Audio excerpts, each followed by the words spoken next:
Students, welcome to class.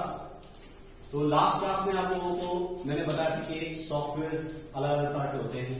ठीक है, किस किस तरह के सॉफ्टवेयर होते हैं और कौन कौन से उनके एग्जाम्पल है। जैसे मैंने आपको बताया था, ऑपरेटिंग सिस्टम भी सॉफ्टवेयर है।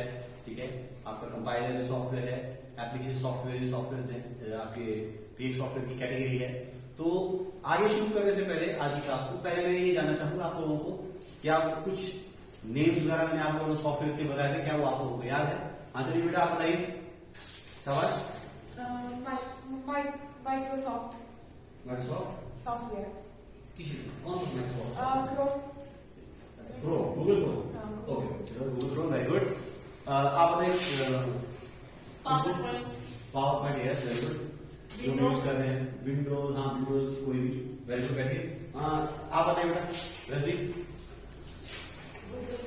गूगल क्रोम तो बताइए, कुछ और बताइए। इंटरनेट एक्सप्लोरर, हाँ वेरी गुड।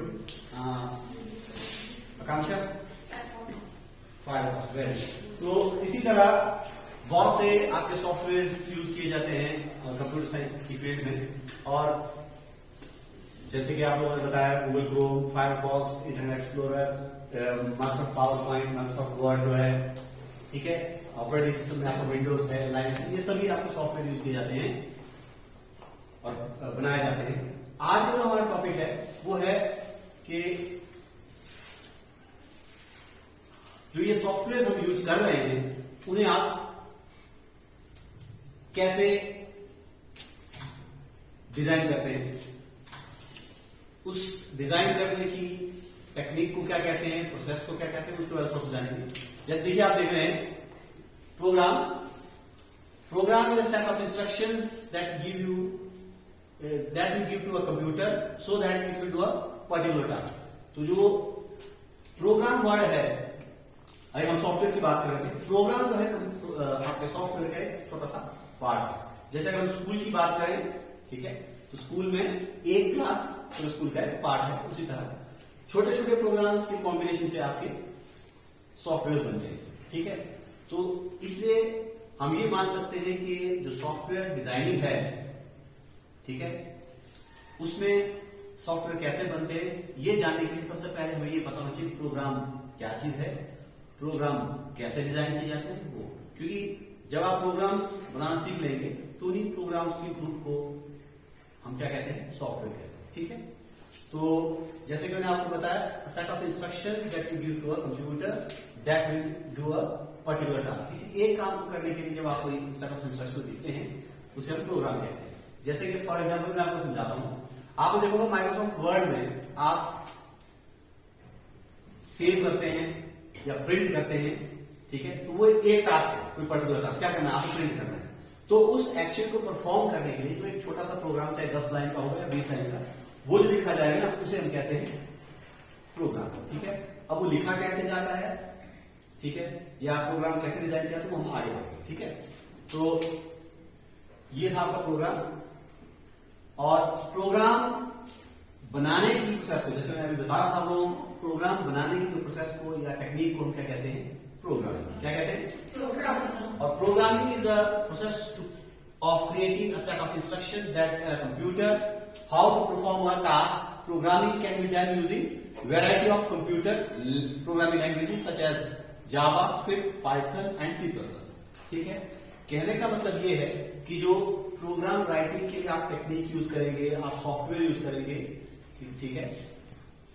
अब यहां मैंने आपको पहले कंपाइलर और ट्रांसलेटर बताया है, वही कंपाइलर और ट्रांसलेटर आपके सॉफ्टवेयर है जिनकी हेल्प से हम प्रोग्राम बना सकते हैं। नहीं, ठीक है, और प्रोग्राम बनाने का ऑब्जेक्टिव क्या रहता है कि प्रोग्राम्स जो हैं वो किसी पर्टिकुलर टास्क को परफॉर्म करने के लिए बनाए जाते हैं। अब यहां पर पर्टिकुलर टास्क मैंने आपको पहले ही बताया क्या है, किसी एक एक्टिविटी को करने के लिए। ठीक है, और प्रोग्राम जो राइट किए जाते हैं वो अलग अलग लैंग्वेज में लिखे जाते हैं, जावा, पाइथन, C++, और भी बहुत सारे लैंग्वेज हैं, फॉर्ट्रन, कोबल, बेसिक, ये पुरानी लैंग्वेज हैं। लेकिन अभी जो रिसेंटली आपके सिलेबस में भी है और जो हम पढ़ेंगे वो है आपकी पाइथन, ये। ठीक है, तो programming is the process of creating a set of instruction that tell a computer how to perform a task. किसी काम को आप कंप्यूटर से करवाना चाहते हैं तो उसके लिए हम क्या यूज करते हैं, प्रोग्राम बनाते हैं, और प्रोग्राम बनाने की टेक्निक को हम क्या कहते हैं, प्रोग्राम। ठीक है, और प्रोग्राम बनाने के लिए आप क्वेश्चन ये राइज होता है कि प्रोग्राम बनाने के लिए कैसे बनाएंगे, प्रोग्राम ऐसे बन जाएगा नहीं। उसके लिए क्या होते हैं, आपके ट्रांसलेटर या कंपाइलर्स या हम यूं कहेंगे सॉफ्टवेयर रहते हैं, उनकी हेल्प से प्रोग्राम्स क्रिएट किए जाते हैं।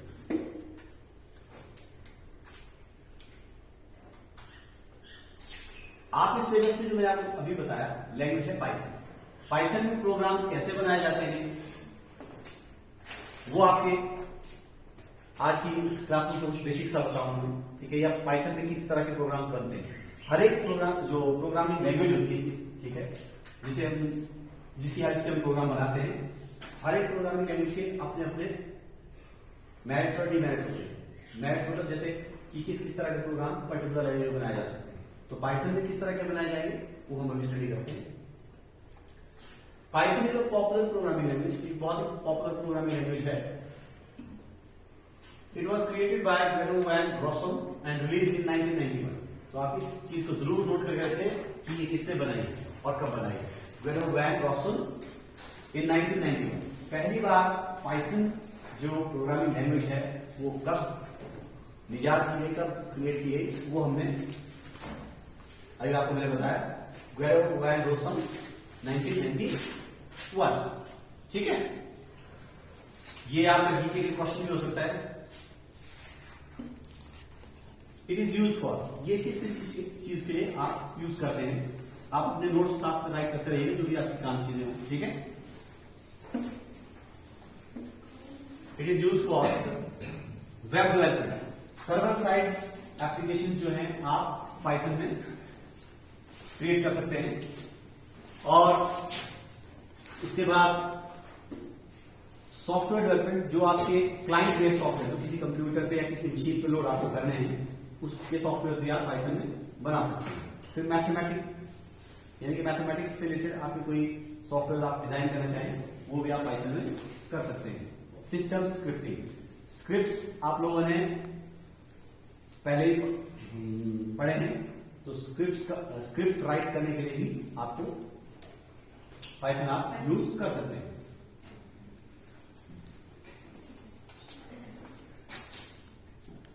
इज ओके, आप नोट कर लीजिए।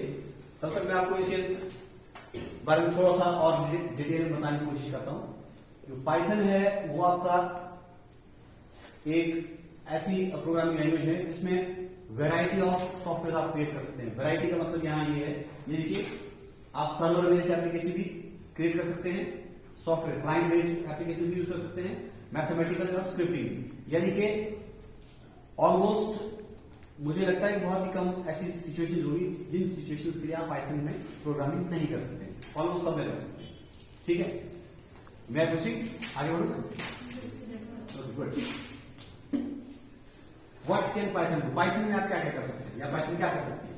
Python can be use on server to create a web application. अगर आपने कोई वेब एप्लीकेशन बनानी है, ठीक है, फॉर एग्जाम्पल आप कोई वेब एप्लीकेशन बनाना चाहते हैं जिसमें जिसको यूजर जो है एक्सेस कर सके अपने क्लाइंट से, अपने क्लाइंट पीसी से, तो उसके लिए आप एप्लीकेशन पाइथन में डिजाइन कर सकते हैं।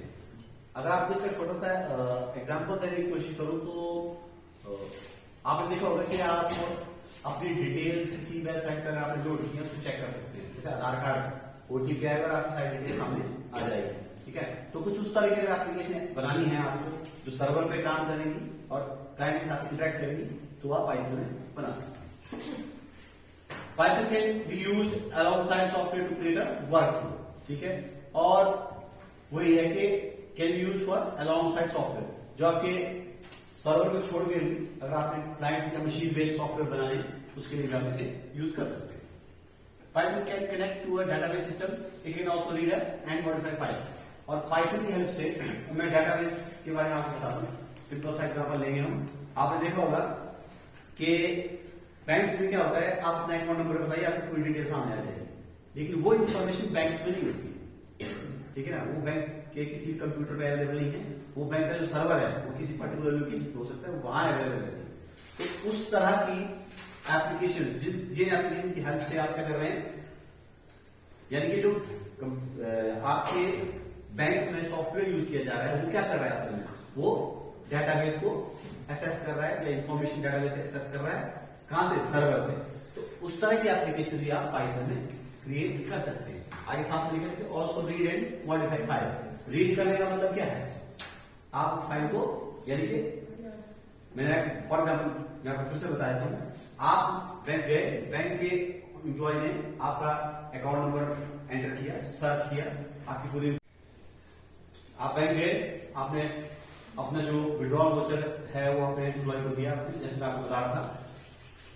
बैंक एम्प्लॉय ने क्या किया, आपका जो उस वोचर पे अकाउंट नंबर लिखा हुआ है उसको एंटर किया, सर्च किया, और आपकी जो अकाउंट की पूरी डिटेल आपके सामने आ गई।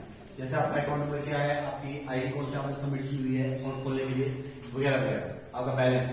तो फॉर एग्जाम्पल मान लीजिए आपने पैसे जमा करने के लिए, जब विड्रॉल करने की बात कर रहे हैं तो विड्रॉल करने के लिए फॉर्म भरा है, अगर आपने 1000 रुपये विड्रॉ किया तो क्या हो जाएगा, बैंक वाई 1000 रुपया उसमें डेबिट कर देंगे, यानी कि घटा देगा, ठीक है। तो जब वो आपको डेबिट कर देता है और उस प्रोसेस को करने के बाद सबमिशन करता है, तो क्या हो रहा है, आपकी फाइल जो है मॉडिफाई हो रहा है, ठीक है, चेंज हो रहा है, ठीक है। तो इस तरह की फाइल आप पाइथन में क्रिएट कर सकते हैं जो डाटाबेस से कनेक्ट करती हैं क्लाइंट्स। उसके बाद है Python can use to handle big data and perform complex mathematical calculation. Mathematical calculation जो है, जो कॉम्प्लेक्स कैलकुलेशन स्पेशली, वो आपकी पाइथन लैंग्वेज में बहुत ही अच्छे से हैंडल की जाती है।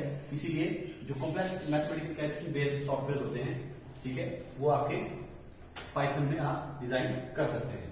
हालांकि आपके ये कॉम्प्लिकेशन लेवल कितना है इसका, मैथमेटिक्स कितनी ज्यादा कॉम्प्लिकेटेड बना सकती है, उसके बारे में इसके अलग अलग रिव्यूज हैं। कुछ लोग कहते हैं कि ये बहुत ज्यादा कॉम्प्लिकेटेड कैलकुलेशन कर सकती है, कुछ कहते हैं नहीं, ठीक है। उसके बाद है आपका Python can use for rapid prototyping और फॉर प्रोडक्शन रेडी सॉफ्टवेयर। ऐसे सॉफ्टवेयर जिसे आप सिर्फ रेडी टू यूज क्रिएट करना चाहते हैं, उस तरह के सॉफ्टवेयर भी आप पाइथन में बना सकते हैं, ठीक है। लेकिन अगर आप चाहते हैं कि आपके पर्टिकुलर रिक्वायरमेंट के लिए आप सॉफ्टवेयर बनवाना चाहते हैं, तो उसमें आपका प्रोटोटाइप या रेडी टू यूज नहीं बनता है। उसमें आप एक बार जो आपका प्रोग्रामर है वो सॉफ्टवेयर बनाएगा, उसके बाद उसकी टेस्टिंग होगी, अगर उसमें कोई शॉर्टकमिंग होगी, कमी रहेगी, तो प्रोग्रामर उसे डीबग करेगा और आपकी रिक्वायरमेंट को पूरी करेगा। उसके बाद आपका syntax. What is syntax? The system of rules for structure of a sentence in which any programming language is known as syntax.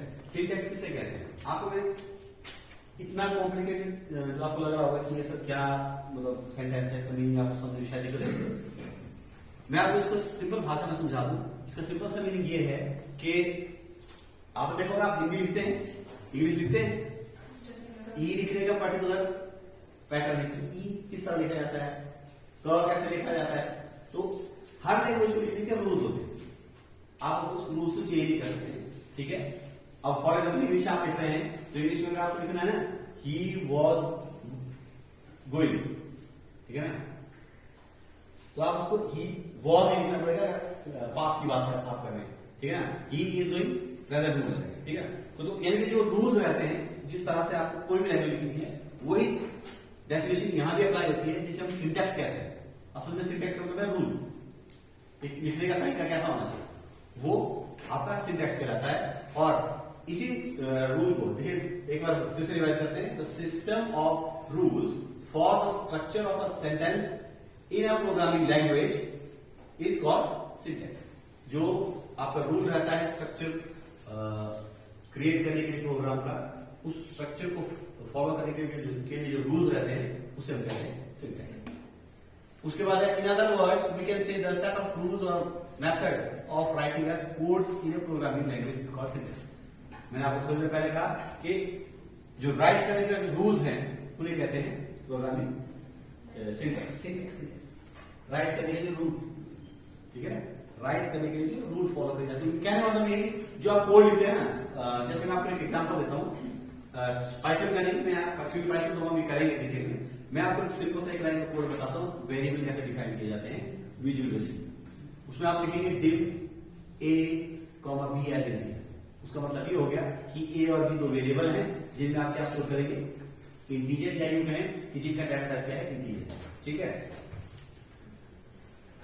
तो जो डिम वर्ड है, डिम क्यों यूज किया जा रहा है, क्योंकि dim is a syntax to declare, variable declare करके आपको सिंटैक्स लिखने का तरीका क्या फॉलो कर रहे हैं, वो है syntax. Variables are containers for storing data. अब देखिए, मैं आपको प्रोग्रामिंग के एस्पेक्ट में बताऊं तो कई नहीं, लगभग सभी कई मैकेनिज्म कहें या टर्म्स या टेक्निक्स जो आपकी मैथ से मैच है। आप लोगों में से मैथ कितने लोग पढ़ते हैं? ओके, मैथ में आप लोगों ने बचपन से देखा होगा, आपको क्वेश्चन भी आते रहे होंगे 9th 10th स्पेशली, कि यदि पिता की आयु पुत्र की आयु से 3 गुनी है और 5 साल बाद दोनों की आयु है, कुछ इस तरह आता है। तो उस केस में आप क्या लिखते हैं? सबसे पहले मान लेते हैं कि पुत्र की आयु क्या है, तो वो जो मान लेते हैं दैट इज वेरिएबल, और वही वेरिएबल हम प्रोग्रामिंग लैंग्वेज में भी यूज करते हैं, ठीक है। आगे बात सुनिए। उसके बाद तो लेकिन इसको डिफाइन करने का तरीका, यानी कि समझाने का कहें या राइट करने की वेरिएबल क्या डेफिनेशन है प्रोग्रामिंग में, उसमें हम ये लिख देते हैं कि variable are the containers for storing data values. Maths में भी यही रूल है। एक्स क्या है? एक्स तो चीज है जिसके अंदर हम सम की वैल्यू को स्टोर करेंगे। सेम जो भी वैल्यू हमें यूज करनी है प्रोग्राम में, उसे हम किसमें स्टोर करेंगे? वेरिएबल में। और वेरिएबल वैसे ही लिखे जाते हैं ऑलमोस्ट जैसे मैथ्स में होते हैं, जैसे X Y Z A B C, कुछ इस तरह। आगे पढ़ेंगे। Python has no command for declaration of variable. Python में वेरिएबल डिक्लेयर करने के लिए कोई कोड नहीं है। जैसे मैंने आपको विजुअल बेसिक में बताया ना, dim A comma B R N बोला ना, पाइथन में आपको डिक्लेयर करने की जरूरत नहीं पड़ेगी। A variable is created the moment you first assign the value to it. अगर आप सीधे लिख देना x इक्वल टू 10, तो समझ लीजिए कि पाइथन ऑटोमेटिकली x को एक वेरिएबल मान लेगा और 10 उसकी वैल्यू असाइन कर देगा। एग्जांपल देखिए, ये x इक्वल टू 5 मैंने आपको, तो जब आपने x इक्वल टू 5 लिख दिया, यानी कि वैल्यू आपने किसी को असाइन कर दी, तो जो लेफ्ट साइड में आपका वह कंपोनेंट रहेगा, उसे वो वेरिएबल एग्जीक्यूट करेगा और उस वेरिएबल में स्टोर क्या करेगा? 5। y इक्वल टू जॉन, यानी कि y एक वेरिएबल है जिसमें क्या स्टोर किया उसने? नेम को जॉन, ठीक है। प्रिंट एक्स प्रिंट y, ये वेरिएबल की वैल्यू को प्रिंट करने के लिए, ठीक है। तो अब आप याद रखिएगा कि सबसे इंटरेस्टिंग बात यह है कि पाइथन में आपको वेरिएबल डिक्लेयर करने के लिए कोई कोड नहीं लिखना पड़ता। आप सीधे वेरिएबल को वैल्यू असाइन कर दीजिए, अपने आप को उसको क्या करेगा? डिफाइन करेगा। Data type, data types refers to the type of data stored in variable. अब ये आपके लिए नया शब्द हो सकता है कि डाटा टाइप क्या चीज है। डाटा टाइप का मतलब होता है कि वो डाटा जो वेरिएबल के अंदर स्टोर किया जा रहा है, यानी कि किस तरह का डाटा स्टोर किया जा रहा है वेरिएबल के अंदर। अभी मैंने आपको एक एग्जांपल दिया था कि 5 साल माफ कीजिएगा, एक्स जो है किसकी आयु है? पुत्र की आयु, ठीक है। लेकिन उसमें स्टोर क्या कर रहे हैं? ध्यान सुनिए, एज क्या स्टोर कर रहे हैं? एज का मतलब है कि न्यूमेरिकल वैल्यू, ठीक है ना। एक बात हो गई। दूसरा, अभी आपने एक एग्जांपल नीचे देखा, y equal to John. John क्या है? नाम है ना। तो नाम क्या है? वो क्या है? नॉन न्यूमेरिक वैल्यू है, यानी कि कुछ टेक्स्ट स्टोर करने के लिए यूज किया जा रहा है। तो जिस ये दोनों एग्जांपल मैंने आपको क्यों दिए? यानी कि data type refers to the type of data stored in variable. Variable में किस तरह का डाटा स्टोर किया जाएगा या किया जा रहा है, वो हमें पता चलता है डाटा टाइप्स, ठीक है।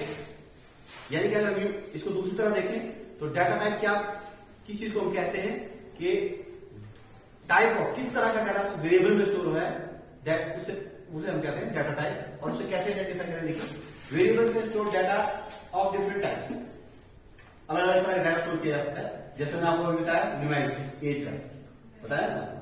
उसके बाद टेक्स्ट, वो मैंने आपको जॉन का एग्जांपल दिया। बुलियन, बुलियन बाइनरी वैल्यूज भी स्टोर की जाती है, 0 1, ठीक है ना, या बुलियन और बाइनरी, ठीक है। तो कहने का मतलब यह है कि अगर कोई आपसे पूछे कि डाटा टाइप क्या होता है, डाटा टाइप का मतलब होता है कि type of data stored in variable, variable में किस तरह की वैल्यू स्टोर की गई है उसे हम डाटा टाइप बोलते हैं। ठीक है, ओके।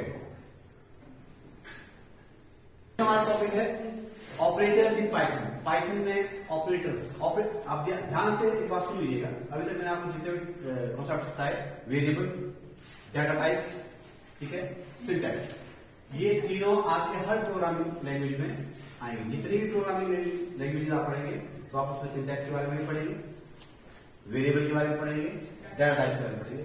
नेक्स्ट जो हमारा lecture operating system in Python programming, sorry operators in Python. Python में किस किस तरह के ऑपरेटर यूज किए जाते हैं वो देखिएगा।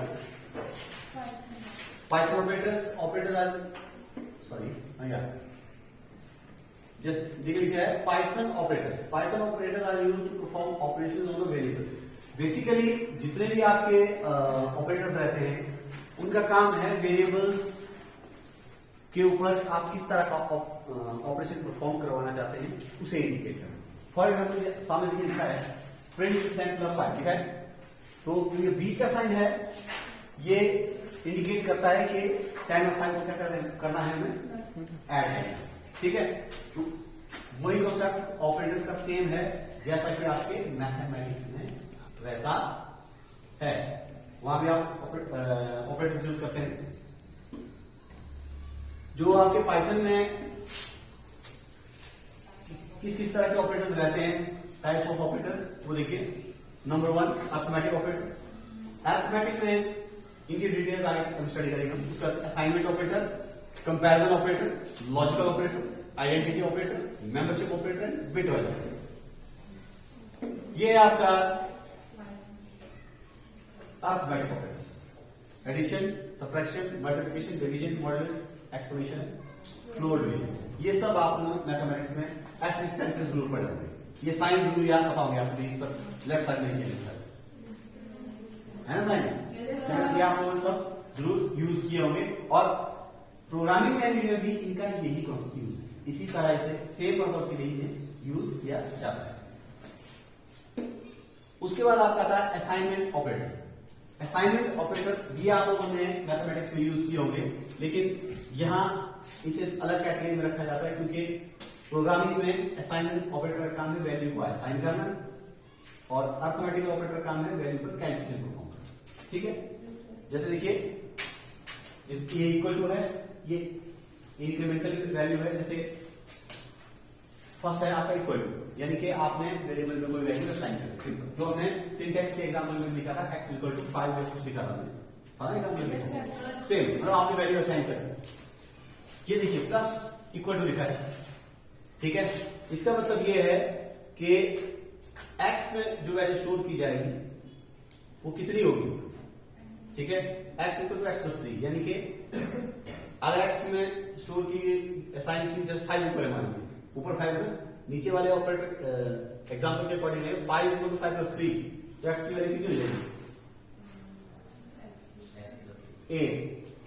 ठीक है ना, यानी कि x की वैल्यू कितनी हो जाएगी 8, क्योंकि इनिशियली उसकी वैल्यू 5 डिफाइन की ऊपर आपने। ठीक है, इसी तरह नीचे x = x - 3, 5 - 3 = 2। तो इस तरह ये सब असाइन करने के लिए ऑपरेटर्स यूज किए जाते हैं। ठीक है, आप आगे से और डिटेल में समझेंगे जब आप प्रोग्रामिंग जो हम करेंगे लैब में। ठीक है, यहां भी देखिए x = 3, तो मतलब क्या होगा 5 × 3, x = 50 वैल्यू। ठीक है, ये आपके असाइनमेंट ऑपरेटर थे। उसके बाद देखिए लॉजिकल ऑपरेटर, एंड और नॉट। अब मैं आपको बताया, देखिएगा इसे आप थोड़ा सा अगर समझना है तो लैब में प्रैक्टिकल करेंगे तो जरूर बताइएगा, पूछिएगा। इसका एंड ऑपरेटर का मतलब है आपने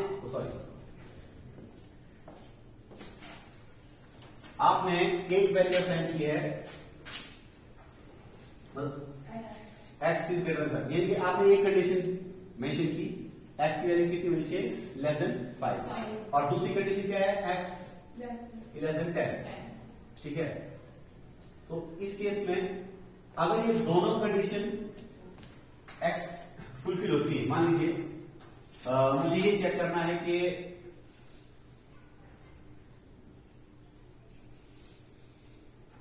चलिए इस एग्जांपल से नरेट करता हूं मैं आपको।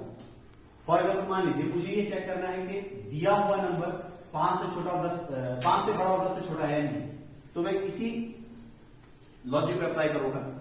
फर्स्ट सिचुएशन यहां पे लिखूंगा x इज ग्रेटर देन 5, ये माइनस लेस देन लिखा है, मैं इसको ग्रेटर देन लिखूंगा।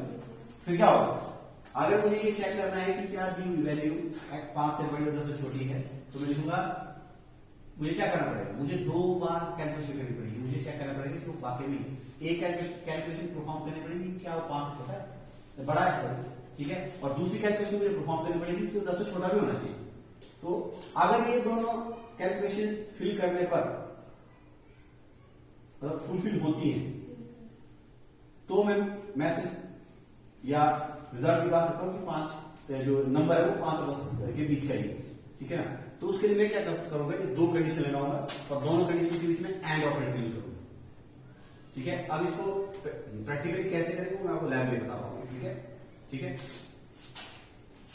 और जब ये दोनों कंडीशन आपकी जो आप लॉजिक अप्लाई कर रहे हो फुलफिल हो रही है, तो ही आगे के कोड्स जो इसके नीचे आप लिखेंगे। कहने मतलब ये है बेसिकली कि जहां आप इस तरह की कंडीशन लिखेंगे, इसके नीचे के कोड या इससे रिलेटेड कोड तभी एग्जीक्यूट होंगे अगर ये दी हुई कंडीशन फुलफिल हो रही है। दोनों कंडीशन अगर फुलफिल हो रही है तो ही आगे का प्रोग्राम एग्जीक्यूट होगा।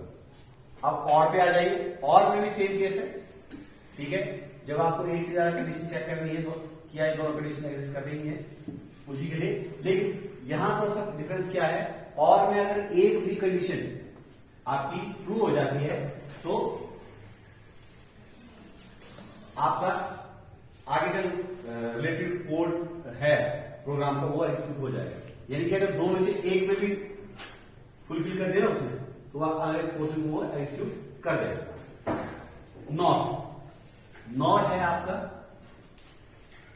जब आपकी फुलफिल नहीं कर रहा हो उसके लिए, अगर एक में भी नहीं कर रहा है तो वो एग्जीक्यूट करेगा, ठीक है। ये मैं आपको लैब में बताऊंगा क्योंकि बाकी कैलकुलेशन तो आप इजीली खुद भी कर ही लेंगे,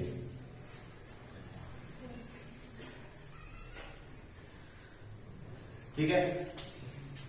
identity operator are used to compare the object not if they are equal but if they are actually same object with the same memory location. और आइडेंटिटी ऑपरेटर जो होता है वो यूज किया जाता है स्पेशली कंपेयर करने के लिए यूज करते हैं कि क्या दोनों बराबर हैं नहीं, वो ये चेक करने के लिए किया जाता है कि क्या ये दोनों एक ही चीज है, मतलब एक ही वेरिएबल या एक ही ऑब्जेक्ट को आप 2 जगह शो कर रहे हैं, ये 2 जगह एग्जिस्ट तो नहीं कर रहा है, यानी कि उसकी लोकेशन का वर्ड यूज किया गया है with the same memory location. अगर एक ही मेमोरी लोकेशन पे 2 वैल्यूज को शो, 2 ऑब्जेक्ट या वैल्यू को शो कर रहा है, तो उसका पता कैसे चलेगा, आइडेंटिटी ऑपरेटर से। और आइडेंटिटी ऑपरेटर है जैसे इज नॉट, 2 अगर हैं तो अगर सेम है तो ठीक, कहने का मेमोरी लोकेशन सेम है तो वो ट्रू रिटर्न कर देगा, यानी कि वही ट्रू रिटर्न करने मतलब यहाँ वही है कि आगे के क्वेश्चन को एग्जीक्यूट किया जाएगा या जो एक्टिविटी आप मेंशन करेंगे उसको वो एग्जीक्यूट करेगा। इज नॉट का मतलब है अगर मान लीजिए ट्रू नहीं आ रहा है, फॉल्स आ रहा है,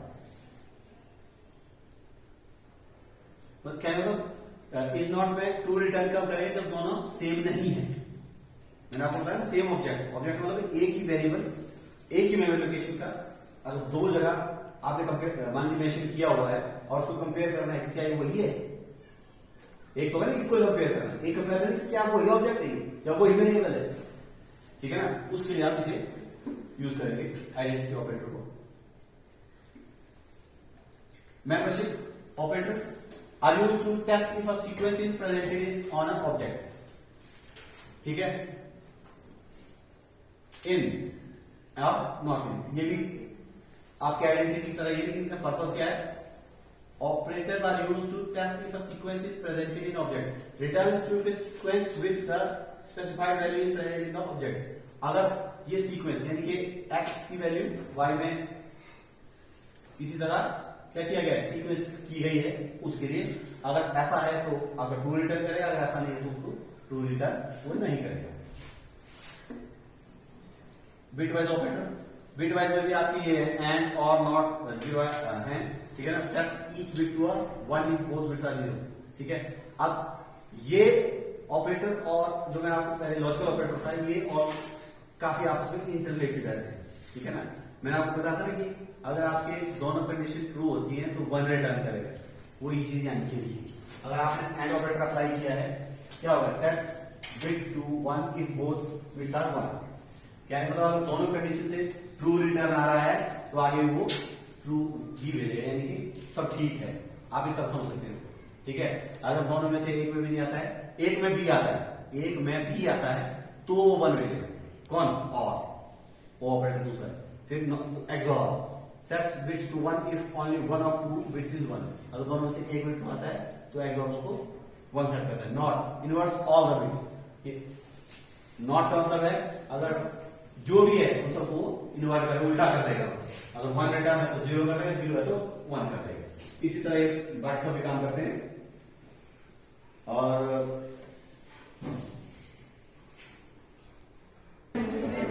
ओके स्टूडेंट्स, अब आपका जो रिविजन सेशन थोड़ा सा करेंगे हम, क्योंकि क्लास में होने वाला है। तो फर्स्ट ऑफ ऑल पहले मुझे आप ये बताइए कि मैंने आप लोगों को कौन कौन से टॉपिक पढ़ाए, जैसे आप बताइए। Programming, very good. Next variable, next database, हाँ बोलिए, पाइथन, वेरी गुड।